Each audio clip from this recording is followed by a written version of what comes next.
మాజీ మంత్రి నెల్లూరు జిల్లా వైఎస్ఆర్సీపీ అధ్యక్షుడు కాకాని గోవర్ధన్ రెడ్డి కుటుంబ సభ్యులను వైఎస్ఆర్సీపీ నేతలు పరామర్శించారు. కోవూరు మాజీ ఎమ్మెల్యే నల్లపురెడ్డి ప్రసన్నకుమార్ రెడ్డి కుటుంబం కాకాని కూతురు పూజితతో మాట్లాడి ఆమెకు ధైర్యం చెప్పారు. కూటమి ప్రభుత్వం కాకాని పట్ల కక్షపూరితంగా వ్యవహరిస్తుందని వారు మండిపడ్డారు. నోటీసులు ఇవ్వాల్సిన కేసులో కాకాని గోవర్ధన్ రెడ్డిని అక్రమంగా అరెస్టు చేశారని తప్పుపట్టారు.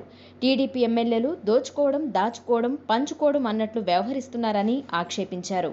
అందరికీ నమస్కారం. మాజీ మంత్రివర్యులు, జిల్లా పార్టీ అధ్యక్షులు, నా సోదరుడు కాకాని గోవర్ధన్ రెడ్డి గారి మీద అక్రమ కేసులు బనాయించి ఏ విధంగా కక్ష సాధింపులకు పాల్పడుతున్నారో అందరూ చూస్తున్నారు. గోవర్ధన్ రెడ్డి గారి కుటుంబం జిల్లాలో ఎవరిని అడిగినా కూడా చెప్తారు. పెద్ద ఆయన దగ్గర నుంచి ప్రజల మధ్య ఉంటూ ప్రజల కోసం నిత్యం పోరాటాలు చేసే వ్యక్తి పెద్ద ఆయన. ఆయన కుటుంబంలో పుట్టినటువంటి ఆణిముత్యం గోవర్ధన్ రెడ్డి గారు. ఈరోజు కావాలని ఏమీ చేయలేక కక్ష సాధింపుతో ఇటువంటి కేసులు బనాయించి అన్నని లోపల పెట్టించారు. ఇంతకన్నా ఏం చేయగలుగుతారు మీరు? ఈరోజు మీరు చేశారు.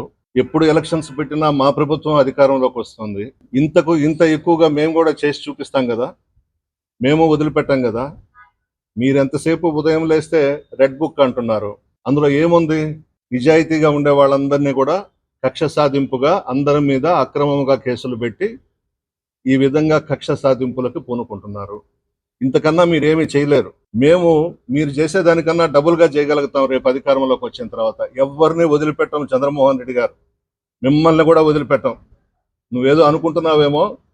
5 సార్లు ఓడిపోయి ఈరోజు ఎలక్షన్స్లో గెలిచి చంద్రబాబు నాయుడిని, లోకేష్ని అడ్డం పెట్టుకొని మా గోవర్ధన్ అన్నని అరెస్ట్ చేయించావు.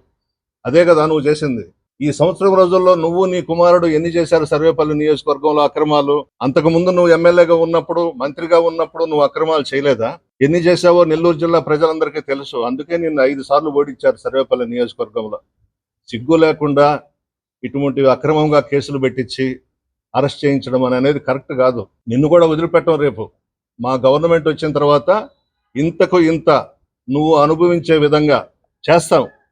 నేను కానీ, గోవర్ధన్ అన్న కానీ, మా జిల్లాలో మా పార్టీ నాయకులు కానీ, కార్యకర్తలను కానీ నిన్నైతే వదిలిపెట్టాం. ప్రజాస్వామ్యంలో ప్రజలు ఆశీర్వదిస్తే అధికారంలోకి వస్తాం. ఆ అధికారాన్ని అడ్డం పెట్టుకొని ఈ విధంగా తప్పుడు కేసులు బనాయించి కక్ష సాధింపులకు పాల్పడడం అనేది కరెక్ట్ కాదు. మా కుటుంబం ఏమీ తప్పు చేయలేదు కాబట్టే మా బిడ్డ బయటకు వచ్చి కలెక్టర్ దగ్గరికి వెళ్ళి సిబిఐ ఎంక్వైరీ కోరింది. ఇంతకన్నా ఇంకొకటి ఆలోచించాల్సిన అవసరం లేదు. నీకు దమ్ము ధైర్యం ఉంటే మోడీ గారితో చెప్పి సిబిఐ ఎంక్వైరీ వేయించు. అంతే తప్ప అధికారం వచ్చిందని చెప్పి మంచి వాళ్ళని, నిజాయితీగా ఉండే వాళ్ళని, మంచి పేరున్న వాళ్ళని నీ మీద, నీ కొడుకు మీద అక్రమాలు చేస్తున్నారని, అవినీతికి పాల్పడుతున్నారని మా గోవర్ధన్ రెడ్డి గారు ప్రెస్ మీట్లు పెట్టి స్టేట్మెంట్స్ ఇస్తుంటే ఓర్వలేక ఏదో ఒక విధంగా లోపల పెట్టాలి గోవర్ధన్ రెడ్డి గారిని అని పెట్టించారు. చిత్తశుద్ధిగా, నిజాయితీగా బయటకు వస్తాడు మా గోవర్ధన్ అన్న. కడిగిన ఆణిముత్యంలాగా బయటకు వస్తాడు. మంచి మనసున్న వ్యక్తి గోవర్ధన్ రెడ్డి గారు. ఇంతకన్నా మీరు ఏమీ చేయలేరు. మంచి వ్యక్తి అయినా భగవంతుడు ఉన్నాడు. ఆ కుటుంబానికి భగవంతుని ఆశీర్వాదం ఉంది. మంచి మనసుతో బయటకు వస్తాడు. మిమ్మల్ని అయితే ఎవరిని వదిలిపెట్టాం. లోకేష్ని కానీ, చంద్రబాబుని కానీ, చంద్రమోహన్ రెడ్డిని కానీ ఎవరిని కూడా వదిలిపెట్టాం. ఖచ్చితంగా జగన్మోహన్ రెడ్డి గారు ముఖ్యమంత్రి కావడం ఖాయం. రాబోయే రోజుల్లో మీరు ఎన్ని కష్టాలు పడతారో అన్ని లెక్కబెట్టి చేస్తామని చెప్పి హెచ్చరిస్తా ఉన్నాను.